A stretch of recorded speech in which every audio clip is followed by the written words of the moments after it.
A ver, ¿cómo se levanta una civilización de la nada? Pues hoy nos vamos directos a Mesopotamia, a la mismísima cuna de las ciudades, para entender los tres pilares que lo sujetaban todo: el poder, la gente y sus dioses. Vamos a ver cómo esas ideas, que tienen miles de años, acabaron dándole forma a nuestro mundo. Y es que, para entender cómo funciona cualquier sociedad, la pregunta del millón es siempre la misma. Oye, ¿quién está al mando aquí? En el caso de las primeras ciudades-estado de Mesopotamia, la respuesta es mucho más compleja y, la verdad, fascinante de lo que parece a primera vista. Así que, para empezar, hay que poner el foco en una figura que es clave en la época sumeria.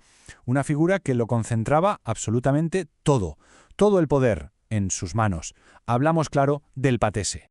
Y a ver, ¿qué es lo que hacía el Patesi tan poderoso?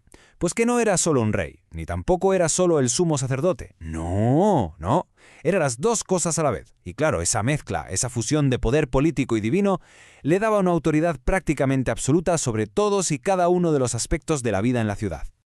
Fijaos, tenía como dos caras. Por un lado, como príncipe, sus tareas eran de lo más terrenales, ¿eh?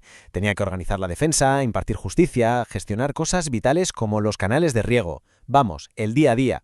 Pero por otro lado, como sumo sacerdote, su poder era totalmente espiritual. Él dirigía los cultos, los rituales, y era el intermediario, el único que podía, hablar con los dioses. Aunque, ojo al dato, nunca se le consideró un dios a él mismo. Eso es curioso. Claro que este sistema no fue eterno, ni mucho menos. Con el paso del tiempo, ese poder tan concentrado, tan unificado, se acabó rompiendo. La figura del Patesi fue evolucionando hasta convertirse en lo que conocemos como rey, que ya se centraba solo en el poder del Estado, en gobernar. Y mientras, ¿qué pasó con el poder religioso? Pues que pasó a manos de un grupo de sacerdotes. O sea, lo que estamos viendo aquí es básicamente uno de los primeros ejemplos de la historia de separación entre el poder político y el religioso. Vale, ya tenemos claro quién mandaba. Pero, ¿y el resto de la gente? ¿Cómo se organizaba la sociedad bajo ese poder? ¿Cómo era su día a día?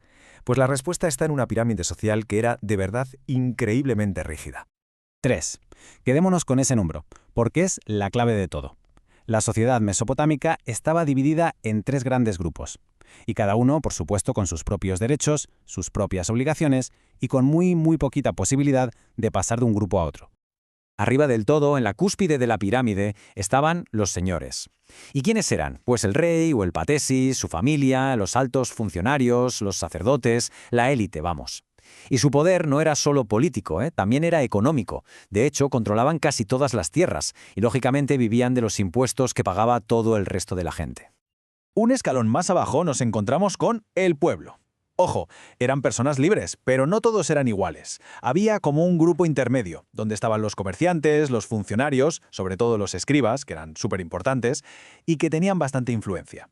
Y luego, pues estaba la gran mayoría de la población, los campesinos, los artesanos, toda esa gente que al final era la base trabajadora que lo movía todo.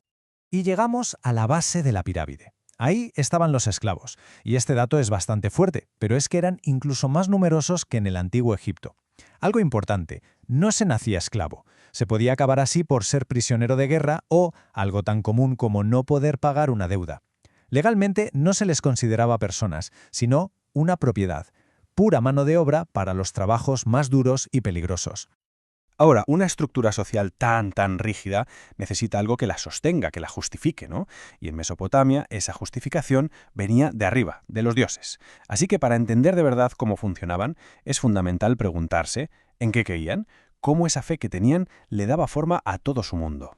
Pues bien, su religión era politeísta. Tenían un panteón llenito de dioses que eran muy poderosos y a menudo bastante impredecibles.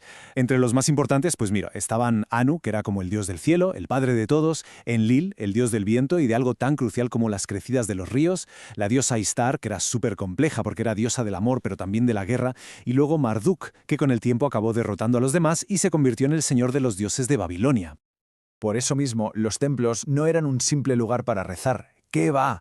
Para la gente de Mesopotamia, los templos eran literalmente la casa de los dioses en la tierra, el hogar físico de la divinidad, ahí, en medio de su ciudad. Y si la vida estaba marcada por esta jerarquía y por el humor de los dioses, su visión de la muerte era tremendamente pesimista. No esperaban un paraíso ni nada parecido. Todo lo contrario, creían que el más allá era un sitio sombrío, oscuro, donde los espíritus de los que morían, vivían entre el polvo y el barro. Una imagen bastante desoladora, la verdad. Y claro, si lo pensamos un segundo, una élite en el poder, una sociedad dividida en niveles, un sistema de creencias que lo justifica todo, al mirar este modelo de Mesopotamia, la pregunta surge sola, es inevitable. ¿De verdad hemos cambiado tanto? ¿Son tan diferentes los pilares de nuestras propias sociedades? La respuesta, como casi siempre, se queda ahí, flotando en el aire.